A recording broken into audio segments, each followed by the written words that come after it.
नमस्कार साथियों, स्वागत है आप सभी का हमारे खुराना क्लासेस यूट्यूब चैनल पर। दोस्तों, एक बार आप सभी हमारे टेलीग्राम चैनल को ज्वाइन कर लेंगे। वीडियो के डिस्क्रिप्शन बॉक्स में लिंक दिया गया है और आप लोगों के लिए इस पूरे रीट पात्रता का जो सिलेबस है इसकी आपको पीडीएफ मिलेगी आपको हमारे इस टेलीग्राम पर। इसको आप लोग ज्वाइन ज़रूर करेंगे, ठीक है। अब देखिएगा, आप लोगों के लिए सिलेबस को बताने से पहले मैं आपके लिए रीट पात्रता का जो पूरा सिलेबस है उसके बेस पर टॉपिक वाइज हर सब्जेक्ट आपको इसमें मिलेगा, जिसमें टेस्ट सीरीज़ है, व्याख्या सहित आपको प्रश्न मिलेंगे। हर सब्जेक्ट के 35 से 40 टेस्ट आपको करवाए जाएंगे शिक्षण विधियों सहित, और प्रश्न की व्याख्या आपको मिलेगी नीचे, और रैंक की सुविधा भी उसमें अवेलेबल है। तो आप लोग ज़रूर इस टेस्ट सीरीज़ को ज्वाइन करें अपने अभ्यास के लिए।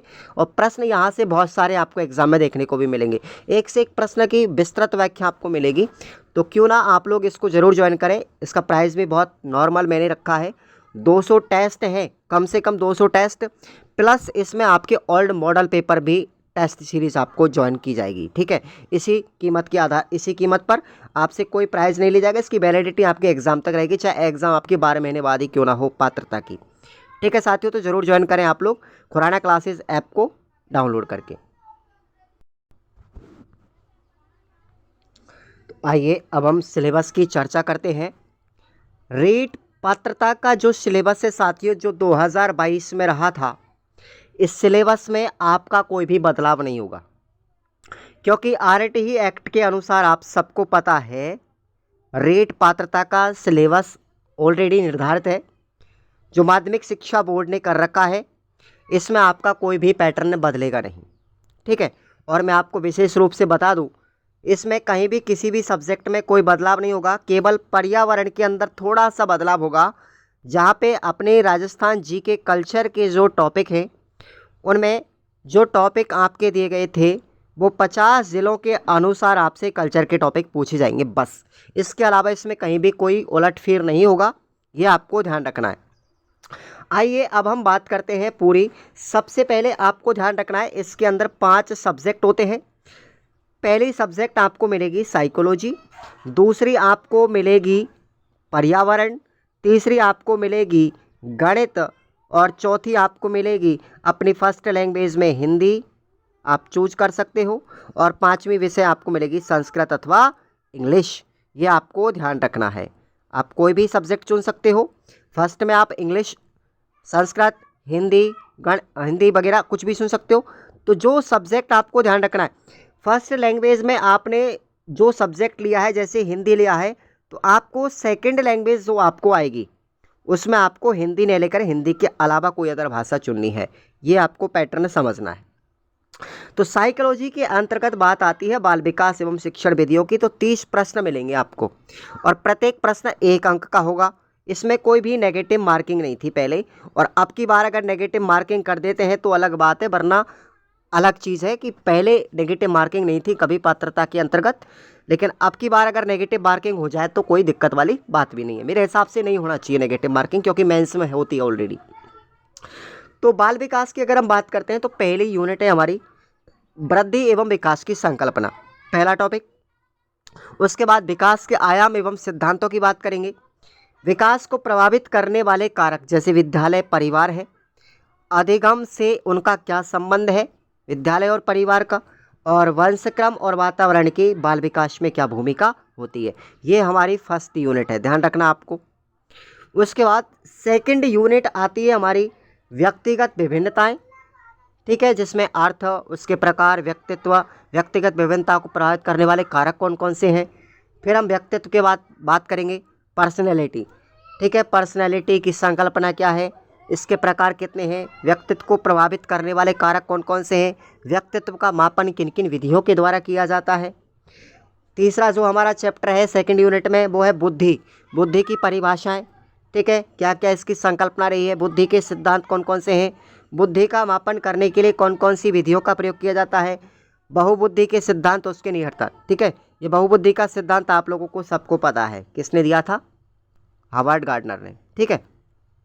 तो बुद्धि के सिद्धांत जितने भी हमारे उन सब के बारे में हम बात करेंगे इस यूनिट में। विविध अधिगमकर्ताओं की समझ, जैसे पिछड़े, बेमंदित, प्रतिभाशाली, सृजनशील और अलावान्वित बच्चे, विशेष आवश्यकता वाले बच्चे, अक्षमता युक्त बच्चे, इन सब के बारे में हम चर्चा करेंगे थर्ड यूनिट में।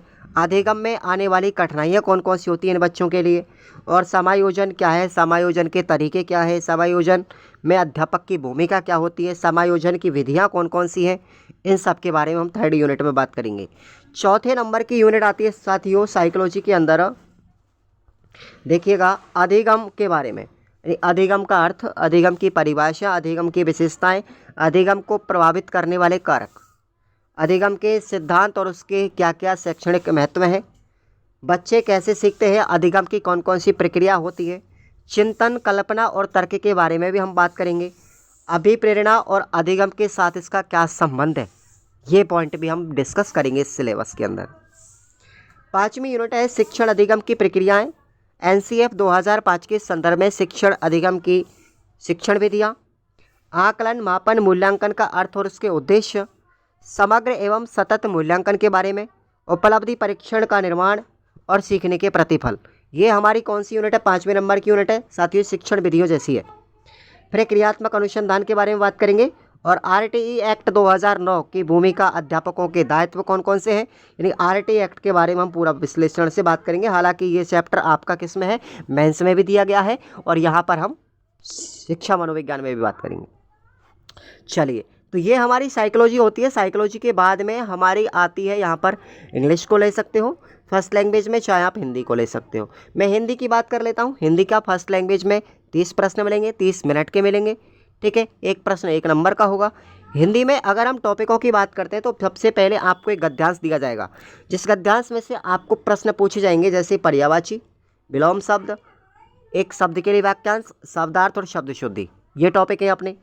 उपसर्ग, प्रत्यय, संधि, समास, संज्ञा, सर्वनाम, विशेषण और अव्यय, ये आपको टॉपिक पढ़ने हैं, ठीक है भाई। उसके बाद एक अपठित सिद्ध गद्यांश फिर दिया जाएगा, जिसमें से आपको प्रश्न पूछे जाएंगे कि रेखांकित शब्दों का अर्थ स्पष्ट करो, वचन, काल, लिंग ज्ञात करना आदि प्रश्न इसमें से पूछे जाएंगे। तो ये हमारे टॉपिक हैं। वाक्य रचना, वाक्य कितने प्रकार के होंगे, वाक्यों के अंग, वाक्यों के प्रकार, पदबंध वगैरह हम पढ़ेंगे हिंदी में।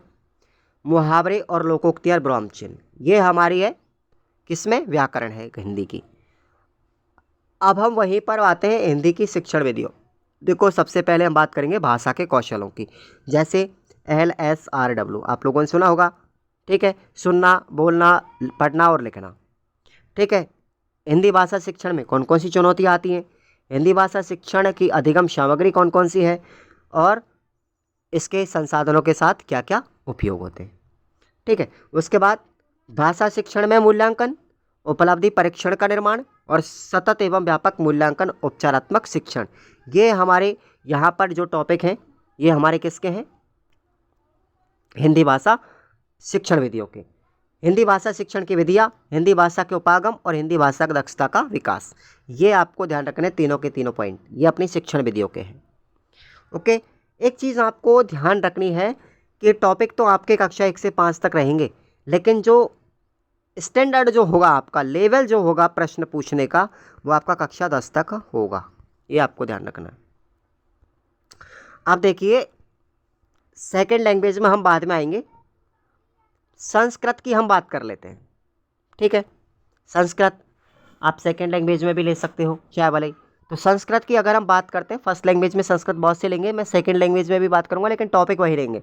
जैसे फर्स्ट लैंग्वेज की हम बात करते हैं, संस्कृत का सिलेबस क्या रहेगा, चाहे वो फर्स्ट लैंग्वेज हो चाहे सेकंड, सेम है सिलेबस।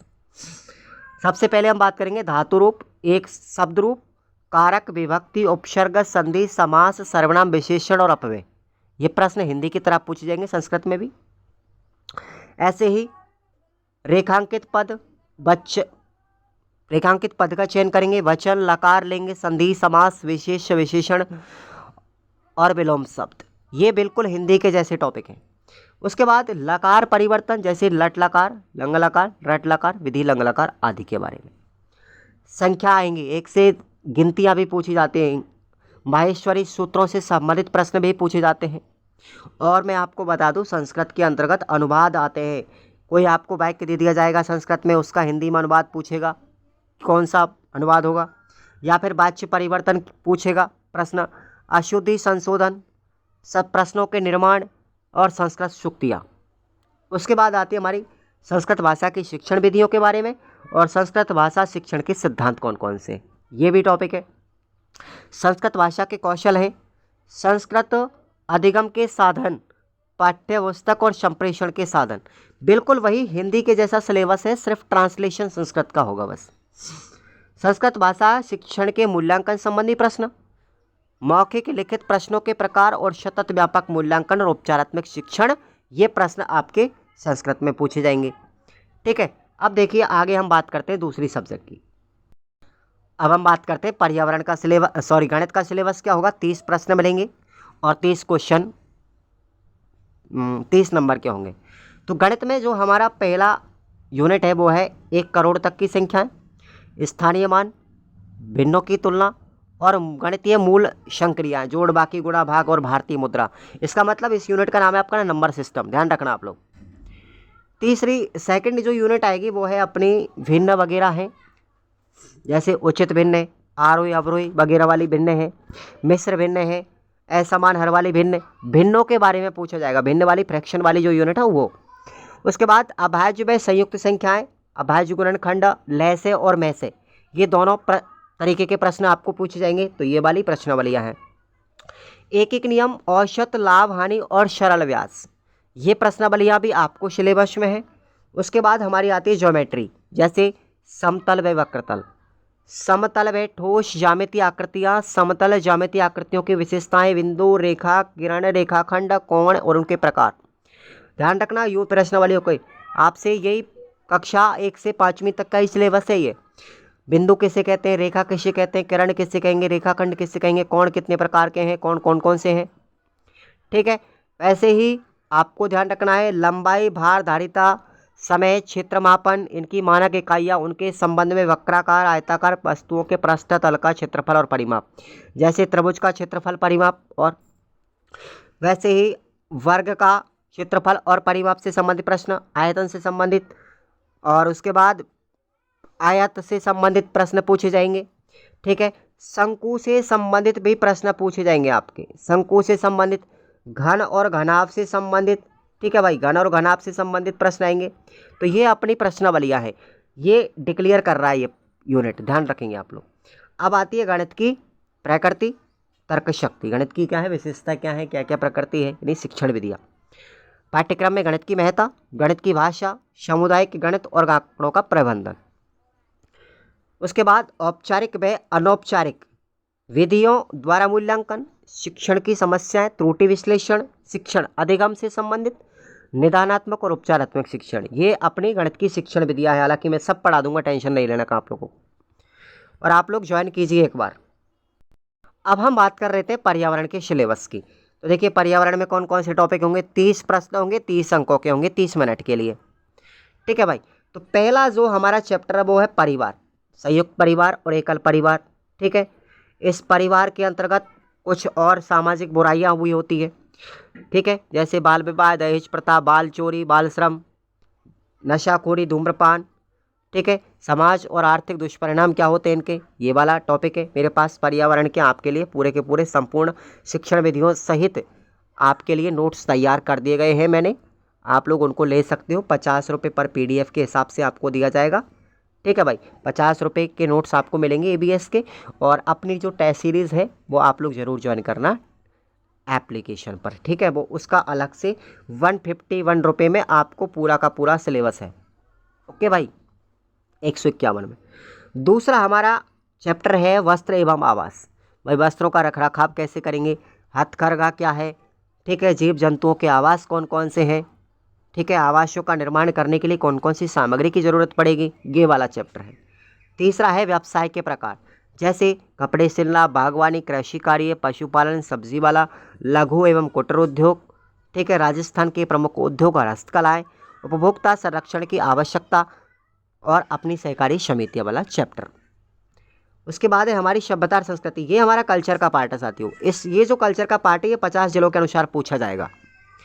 राष्ट्रीय प्रतीक, राष्ट्रीय पर्व, राजस्थान के मेले एवं त्यौहार, राजस्थान की वेशभूषा आभूषण, राजस्थान का खान पान, राजस्थान की वास्तुकला, राजस्थान के पर्यटन स्थल, राजस्थान की प्रमुख विभूतियाँ, राजस्थान के प्रमुख विरासत स्थल जैसे प्रमुख दुर्ग, महल और स्मारक, राजस्थान की चित्रकला और राजस्थान के लोक देवी देवता, ये हमारा जो चैप्टर है साथियों, आपको ध्यान रखना है, ये कल्चर वाला टॉपिक है। ठीक है, ये 50 जिलों के अनुसार पूछा जाएगा। परिवहन एवं संचार जैसे यातायात के साधनों के नाम कौन कौन से हैं, यातायात के साधनों के नियम कौन कौन से हैं, यातायात के संकेत हैं, और साधनों का जीवन शैली पर क्या प्रभाव पड़ता है। फिर उसके बाद है अपनी बायोलॉजी के क्या चैप्टर हैं भाई, जैसे शरीर के बाहरी और आंतरिक अंगों की साफ सफाई, ठीक है, संतुलित भोजन की जानकारी, कुछ प्रमुख सामान्य रोगों के बारे में जैसे आर्त्रशोध, अमीबा, ठीक है, amoebiasis, methaemoglobin, anaemia, fluorosis, malaria, dengue, इनके बचाव, लक्षण, उपाय, सब पल्स, और एक टॉपिक है अपना पल्स पोलियो अभियान का। उसके बाद अपना है सजीव जगत, जैसे सजीवों में विविधता, राज्य पुष्प, राज्य वृक्ष, यानी आगे हमारे राज्य प्रतीकों के बारे में, वन्यजीव संरक्षण के बारे में जैसे राष्ट्रीय उद्यान, राजस्थान के अभ्यारण्य, ठीक है, इसकी विश्व धरोहर की जानकारी, पादपों की प्रजातियाँ और कृषि पद्धतियाँ, यह ध्यान रखना आप लोग। उसके बाद जल के प्रमुख स्रोत कौन कौन से हैं, जल को नियंत्रण कैसे रखा जा सकता है, ये जल की विभिन्न विधियाँ कौन कौन सी एकत्रीकरण करने की, जल के कौन कौन से गुण हैं, उसके स्रोत क्या हैं, इसके बारे में। फिर उसके बाद हमारा सौर मंडल और अंतरिक्ष में जाने वाले कौन कौन से यात्री थे, उनके बारे में जानकारी है। फिर है पर्वतारोहण में आने वाली कठिनाई और भारत की प्रमुख पर्वतारोही, महिला पर्वतारोही कौन कौन है, इन सब की जानकारी।